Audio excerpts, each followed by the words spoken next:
Hello friends, स्वागत है आप सबका मेरे यूट्यूब चैनल लवली की रेसिपी में। चलिए आज मैं बनाती हूँ बेसन और पोहा से बहुत ही टेस्टी सा नाश्ता। यहाँ पे मैं 1 कप पोहा ले लूँ। ये मेरे मीडियम वाले पोहा है, मतलब नहीं ज़्यादा ये मोटा है और नहीं ज़्यादा पतला है, मीडियम वाले पोहा है।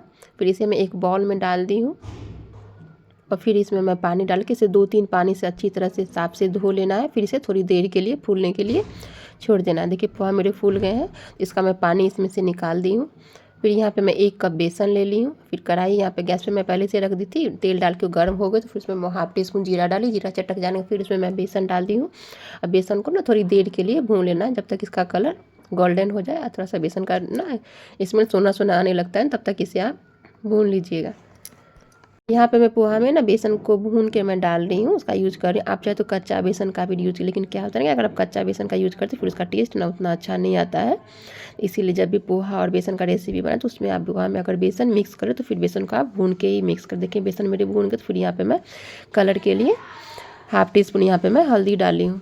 हल्दी डालने में थोड़ा देर के लिए इसे भून लेना है ताकि हल्दी का भी कच्चापन दूर हो जाए। फिर हम इस बेसन को एक प्लेट में ना निकाल लेंगे। देखिए अच्छी तरह से बेसन मेरे ये भून गए हैं।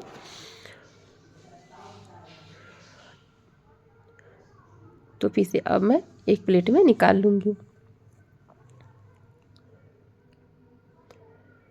तो इस प्लेट में सारे बेसन को मैं निकाल लूँगी। मैं यहाँ पे 1 कप चूरा मतलब पोहा और 1 कप बेसन का यूज कर रही हूँ। आप चाहे तो हाफ कप भी बेसन डाल सकते। फिर भुना हुआ बेसन को, जो पोहा मैं रखी हुई थी ना भिगो के, उसमें मैं भुना हुआ बेसन डाल दूँ। फिर यहाँ पे मैं 1 टीस्पून और हाफ टी स्पून यहाँ पे मैं लाल मिर्च पाउडर डाली हूँ और नमक मैं यहाँ पे स्वाद के अनुसार डाली हूँ। और थोड़ा सा मैं हाफ टी स्पून यहाँ पे कलौंजी डाली हूँ और फिर मैं यहाँ पे थोड़ा सा कसूरी मेथी डाली। कसूरी मेथी डालने से ना इसका टेस्ट ना बहुत ही अच्छा आता है। सारे को ना इस तरह से हाथों से दबा दबा के मिक्स कर लेना है।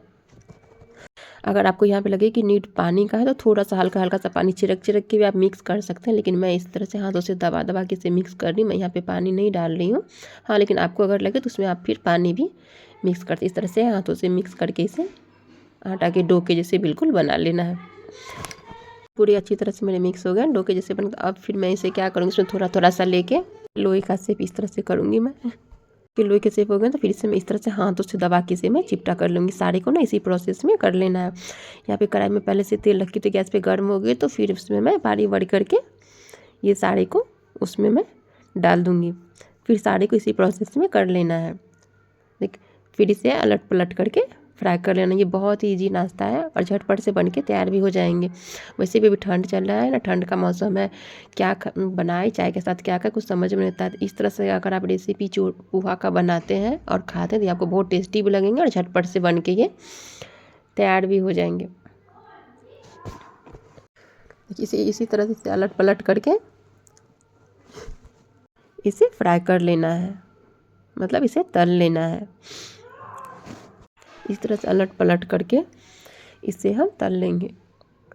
एक साइड का हो जाए तो फिर दूसरा साइड देखिए पलट के दूसरे साइड का भी ये हो गया। तो ये मेरा अच्छी तरह से ये तल गए हैं। तो फिर इसे मैं एक प्लेट में निकाल लूँगी। फिर दूसरा को भी सेम इसी प्रोसेस में कर लेना है। झटपट से पोहा और बेसन का रेसिपी बन के तैयार है। Bye bye.